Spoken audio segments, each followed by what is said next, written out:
বন্ধুরা, আজ আমার শ্রী শ্রী ভাগবত গীতার নবম অধ্যায়ের 13তম দিন এবং সমাপ্তি। আমি পড়ছি, আপনারা শুনুন। শ্লোক: কিং পুনঃ ব্রাহ্মণা পুণ্যা ভক্তা রাজস্বয়স্তথা অনিত্যম সুখং লোক মিমং প্রাপ্য ভজস্ব মাম। শ্রী প্রভুপাদের গীতার গান। ব্রাহ্মণ ক্ষত্রিয় যারা, তাদের কি কথা পুণ্যবান হয় তারা জানিবে সর্বথা। অতএব এই অনিত্য সংসারে আসিয়া ভজন করহ মোর নিশ্চিন্তে বসিয়া।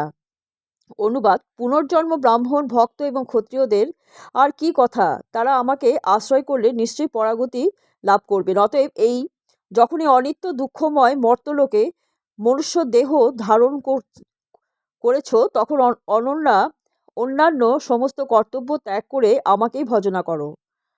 তাৎপর্য: এই জগতে মানুষের বিভিন্ন স্তর আছে, কিন্তু অন্তিম পরিণামে এই জগৎ কারোর জন্যই সুখদায়ক নয়। এখানে স্পষ্টভাবে বলা হয়েছে অনিত্যম সুখং লোকম।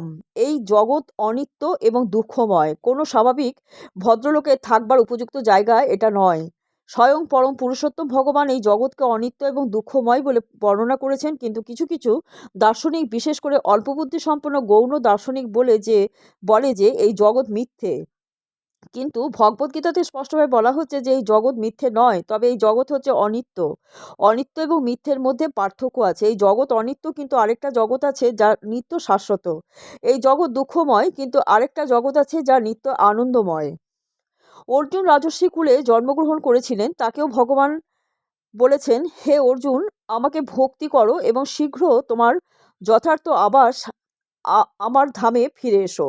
এই দুঃখময় অনিত্য জগৎ কারোরই বসবাসের যোগ্য স্থান নয়। সকলেরই কর্তব্য হচ্ছে পরম পুরুষোত্তম ভগবানের প্রতি আসক্ত হয়ে তার কাছে ফিরে গিয়ে শাশ্বত সুখ লাভ করা।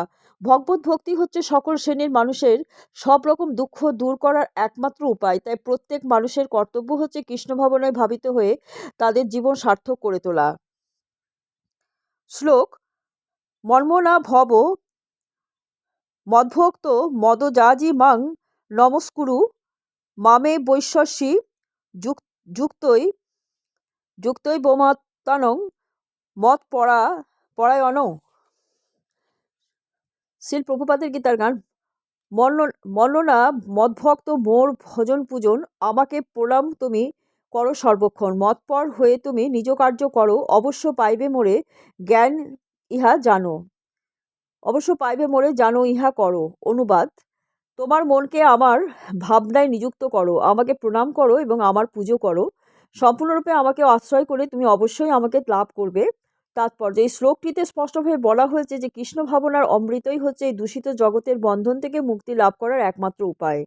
যদিও এখানে স্পষ্টভাবে বলা হয়েছে যে সমস্ত ভক্তিযোগের একমাত্র লক্ষ্য হচ্ছে পুরুষোত্তম ভগবান শ্রীকৃষ্ণ, কিন্তু দুর্ভাগ্যবশত অসাধু ব্যাখ্যাকারেরা এই অতি স্পষ্ট তথ্যকে বিকৃত করে পাঠকের চিত্ত কৃষ্ণ বিমুখ করে তোলে এবং তাতে কুপথে চালিত হয়।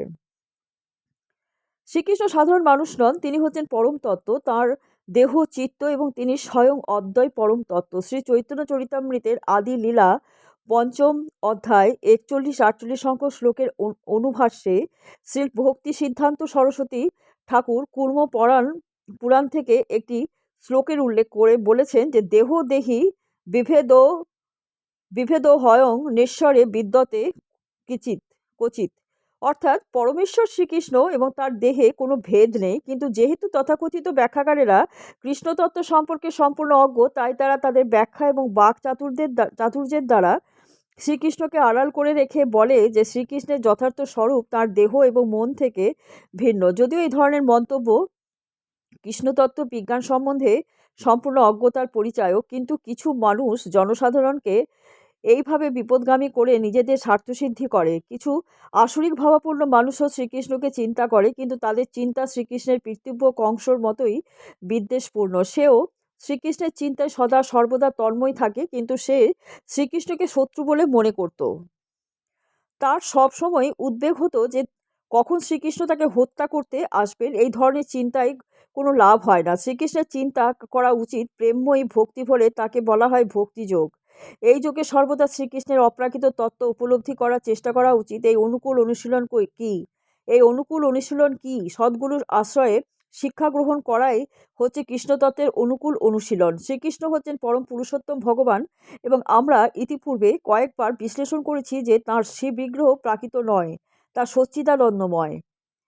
এই ধরনের কৃষ্ণকথা মানুষকে ভক্ত হতে সহায়তা করে, তা না করে যদি কোনো অবাঞ্ছিত ব্যক্তির কাছে কৃষ্ণতত্ত্ব জানবার চেষ্টা করা হয় তাহলে সমস্ত প্রচেষ্টায় ব্যর্থ হয়। তাই ভগবান শ্রীকৃষ্ণের নিত্য আদ্যরূপে চিত্ত অভিনিবিষ্ট করে হৃদয়ের সুদৃঢ় বিশ্বাস সহকারে তাকে পরমেশ্বর ভগবান বলে জেনে তার পূজায় তৎপর হওয়া উচিত। ভারতবর্ষে শ্রীকৃষ্ণকে পূজা করার জন্য হাজার হাজার মন্দির আছে এবং সেখানে ভক্তিযোগ অনুশীলন করা হয়। এই ভক্তিযোগের একটি অঙ্গ হচ্ছে শ্রীকৃষ্ণকে প্রণাম করা। ভগবানের শ্রী বিগ্রহের সামনে কায়মনোবাক্যে দণ্ডবৎ প্রণাম করে সর্বতোভাবে কৃষ্ণোন্মুখ হতে হয়।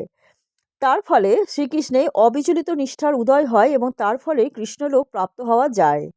অসাধু ব্যাখ্যাকারদের বাকচাতুর্যে পথভ্রষ্ট হওয়া উচিত নয়। শ্রীকৃষ্ণের কথা শ্রবণ, কীর্তনাদি, নবধা ভক্তির অনুশীলনে নিষ্ঠাপরায়ণ হওয়া উচিত।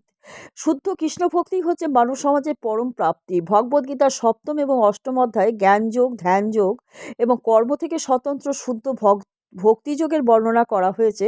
যারা পূর্ণরূপে শুদ্ধ হতে পারেনি তারা নির্বিশেষ ব্রহ্মজ্যোতি, সর্বভূতে স্থিত পরমাত্মা প্রভৃতি ভগবানের অন্যান্য রূপের প্রতি আকৃষ্ট হতে পারে, কিন্তু শুদ্ধ ভক্ত কেবল ভগবানের সেবাকে অঙ্গীকার করে নেন।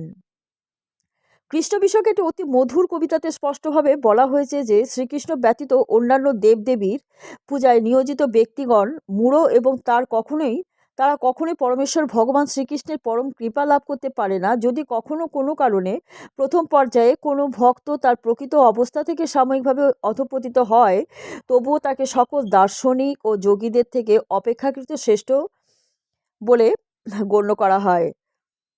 যে ব্যক্তি কৃষ্ণ চেতনায় উদ্বুদ্ধ হয়ে সতত কৃষ্ণ সেবায় নিয়োজিত আছেন তিনিই প্রকৃত সাধু ব্যক্তি। পূর্বেকার অভক্তচিত মনোভাব ত্যাগ করে তিনি শীঘ্রই পরম সিদ্ধি লাভ করবেন। পরমেশ্বর ভগবানের শুদ্ধ ভক্তের কখনো পতনের সম্ভাবনা থাকে না, কারণ পরম পুরুষোত্তম ভগবান স্বয়ং তার শুদ্ধ ভক্তের সকল দায়িত্ব গ্রহণ করেন। সুতরাং বুদ্ধিমান ব্যক্তি মাত্রেরই কৃষ্ণ ভক্তির এই সরল পন্থাটি অবলম্বন করে পরম সুখে জীবনযাপন করা উচিত এবং পরিণামে তিনি পরমেশ্বর ভগবান শ্রীকৃষ্ণের পরম কৃপা লাভ করবেন। ভক্তি বেদান্ত কহে শ্রীগীতার গান, শুনে যদি শুদ্ধ ভক্ত কৃষ্ণগত প্রাণ।